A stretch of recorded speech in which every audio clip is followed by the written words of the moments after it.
Up next is a talk from Anna Rasmussen, who will be talking about research developed by OpenBlend in partnership with Professor Nick Kemsley, who is Executive Fellow at Henley Business School. Anna is going to discuss the 7 dimensions that enable high performance and show HR professionals how to evaluate their own businesses, which sounds great. After Anna, we're going to move to a short break, which is an opportunity for you to refresh, stretch your legs. And then we're going to travel down the coast to Nick Butcher in beautiful Cornwall. But for now, it's bye from me. And thank you so much for joining me. Do connect with me on LinkedIn. If you ever want to talk about anything employee experience and culture, I'm all ears. Enjoy this chat from Anna, and thank you for having me.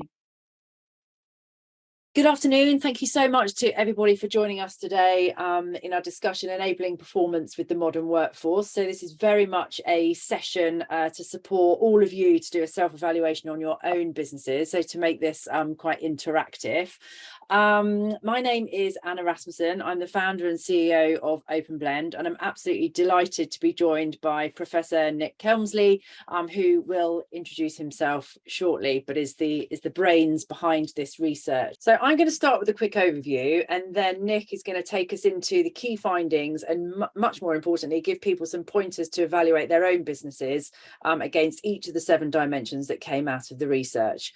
So to give the research a bit of a frame, we can all see how the workforce evolves and how we need to stay abreast of what really enables performance with today's workforce. So we decided to conduct some research and test a new hypothesis, both to inform evolution, but also to challenge our own assumptions on what we know about how people perform. So the hypothesis that we wanted to test was a high-performing culture is not the result of a top-down process based on evaluation of an individual's performance against a set of objectives, but rather an outcome of varying factors which, in combination, enable individuals to perform to their best.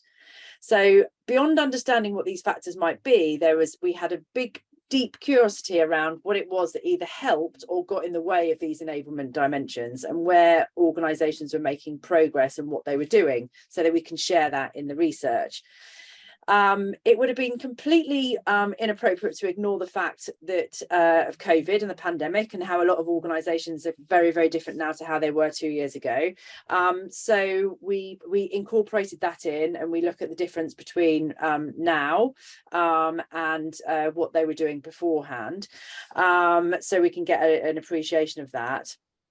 And then lastly, it was vital to move past the process layer and then test the hypothesis with the ability for people managers to engage in the conversations around that dialogue.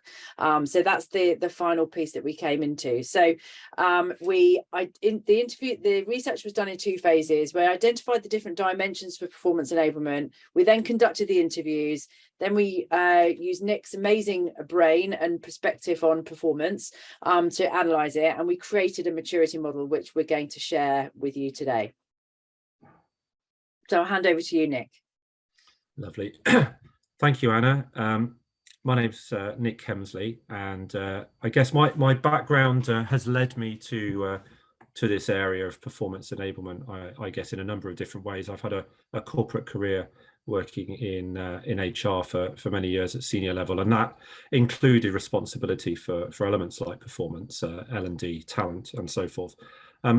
But in the last decade and a bit, I've had a strong relationship with Henley Business School here in the UK, and that's included running the HR centre there for many years and participating and leading elements of applied research as well.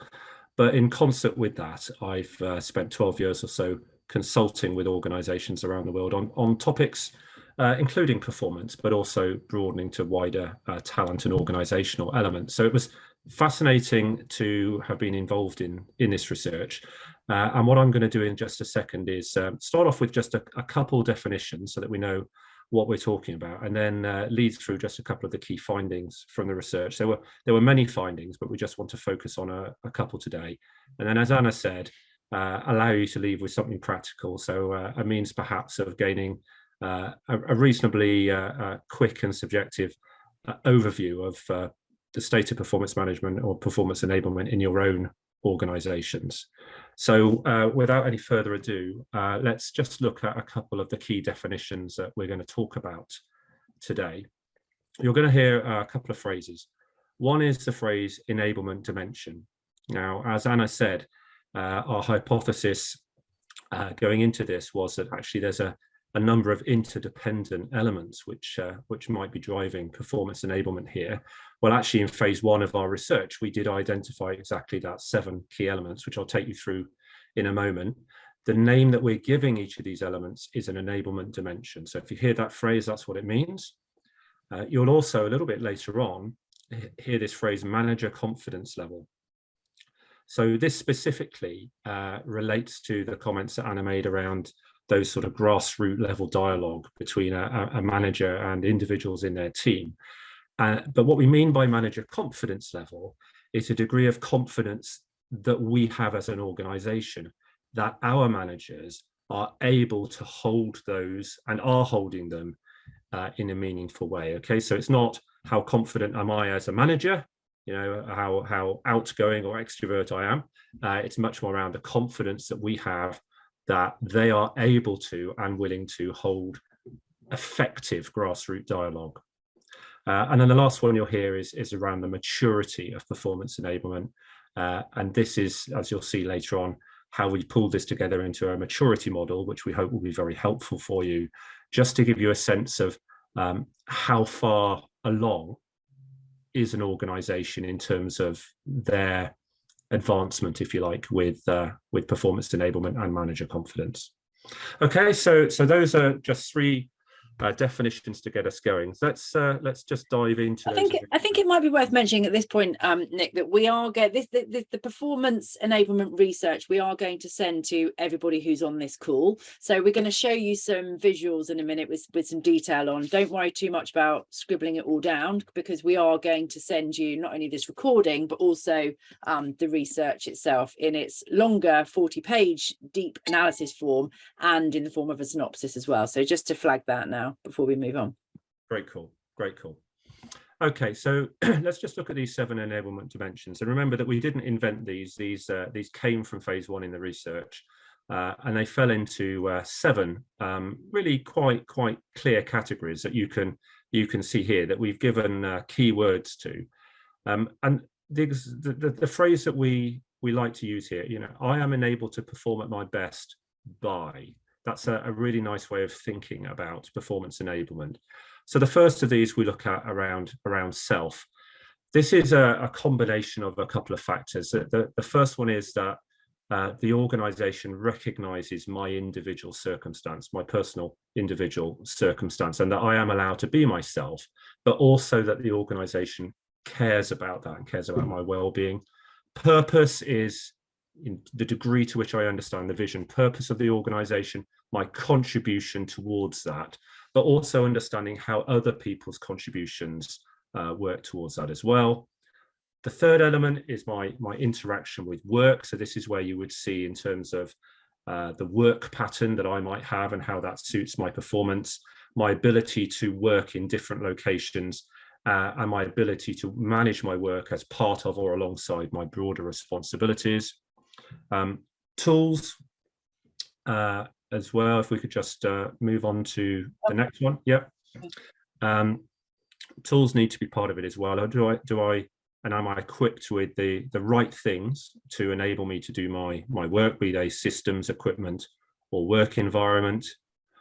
Development is really looking at 2 things. First of all, relevant training to just make me more effective at my job right now, but also that piece about career growth and access to career advice and discussions. Expectations is possibly the one where we see the greatest relationship to traditional performance management approaches, because this is about clarity around the expectations and objectives that I have, but it goes beyond that into a consideration of how realistic or achievable they are and how I feel that, and that my performance will be evaluated fairly versus others. And then finally, my manager, their ability to provide me with really high quality feedback and coaching, that they're talking to me regularly, and very importantly, that they care about me. So those are the 7 performance dimensions very briefly. Isn't it fascinating on here that all of these enablement dimensions all need to be addressed with all people. If you think about it, because sometimes it's easy to look at this at a really high level. When you look at this in terms of an individual, these are the components that will enable an individual to perform at the best of their ability, which I like that in the research. It kind of goes higher level and is completely relatable much lower down as well. Yeah, I think it makes sense as well. And what we've got here is we just put those on a page, and you can see here that we've talked about low, medium and high enablement, and these were just the way that we conducted the survey. We were able to ask questions about these different dimensions and plot those responses on a spider graph that you see here. And interestingly, if you look at the overall results for all organizations across all of these different dimensions, so if you like their overall performance enablement score, it's just going to appear in the top left hand corner. You'll see that it's actually reasonably low. That most organizations, as you can see from the diagram, are fairly low in the medium level of performance enablement. So a lot to play for here. And you'll also see that we've grouped now the 7 dimensions into what we might call informal and formal. So the ones that the more informal something is, the more it's really led by a manager and the individual. But there are some elements where they're perhaps HR or organizational led as well, for example, development and career pathways, these kind of things.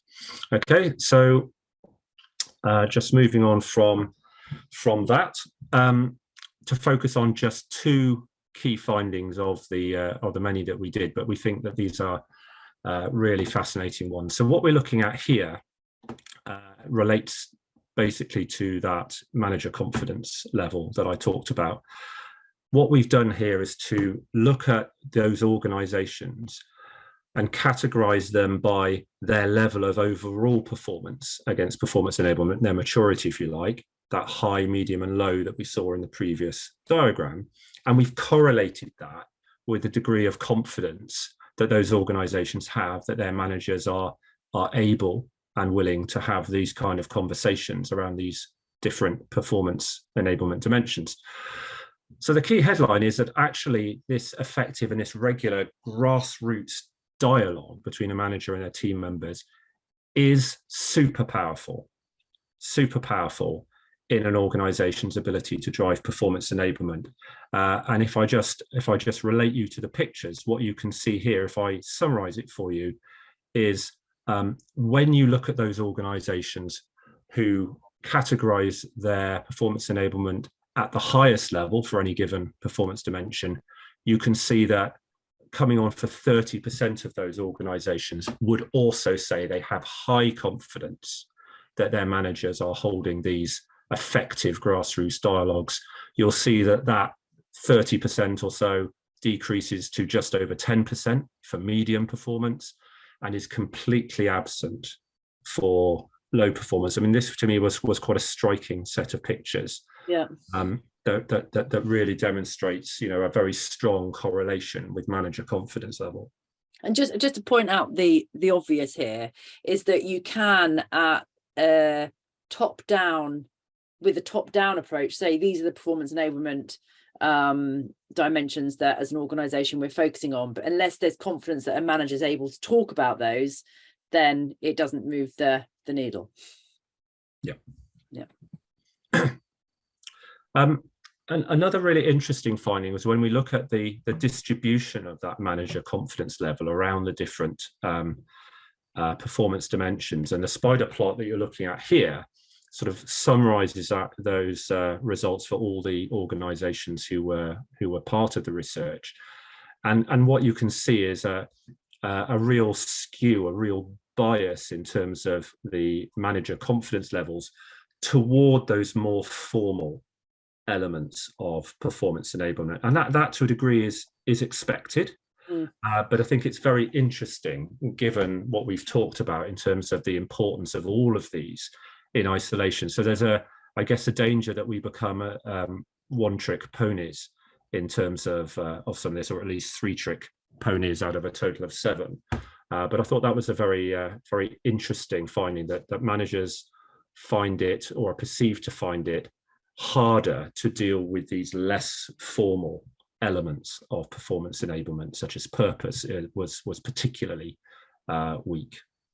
Yeah, and I think to further emphasize that, I mean, the reason that this research came about is because we're talking about the evolution of the workforce, and the evolution of the workforce is around the ability to have more informal conversations and to broaden out the conversation, and having addressing these more informal dimensions. So I think this finding came at a very interesting time. It's something that we were kind of hoping that was going to come out of this as well. It's also very interesting when we think about how traditionally we've upskilled managers. That's when we tended to focus on the stuff on the left. Yeah. Okay. Yeah. Great. So just pulling things together, we found that the results lent themselves rather neatly to a rather sort of simple success and maturity model, really. So you'll see there's this rather enigmatic P equals 7D times M. Just to decode that, so performance enablement, when we look at the 7 different enablement dimensions, you can effectively see the manager confidence as a multiplier against the maturity level for each of those. So in other words, you could be quite mature in your approach and processes around all of these dimensions, but actually if your managers are not converting that rubber onto road, then you're effectively multiplying it by 0. So what we did was to create this sort of simple model, and this gives us an opportunity as well to do a very quick and simple self-analysis as well. So if we take that principle and we just move on to the next slide, this is something that you can try yourselves. You can either try it as an individual, or you can get together a small group of individuals and give yourself this task. Just think about each of these dimensions of performance enablement: self, purpose, tools, etc. And score yourself 1 to 3 in terms of what you think your level of performance or maturity is against that, where 1 is low and 3 would be high. And having done that, go back to each dimension and ask a similar question around the confidence that you have that managers are able and willing to engage in effective dialogue around that performance dimension with their team members, and multiply those 2 figures together. And what you'll end up with is a score out of 9 for each performance dimension, and therefore an overall score out of 63. Interestingly, when we did that with the research, I think the figure we came up with was 29 was the overall composite score. But do it. Look at the figure that you come up with. Think about what that might mean. Look at the variation of the scores around this and think about what that might mean. So it's a nice, quick and easy way for you to enter the discussion around performance enablement, which was really part of the aim of the research.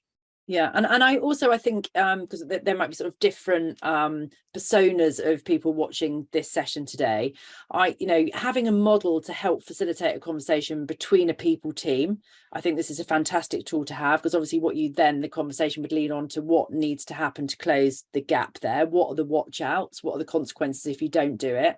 And incidentally, in the research report that we send you, we discuss all of that.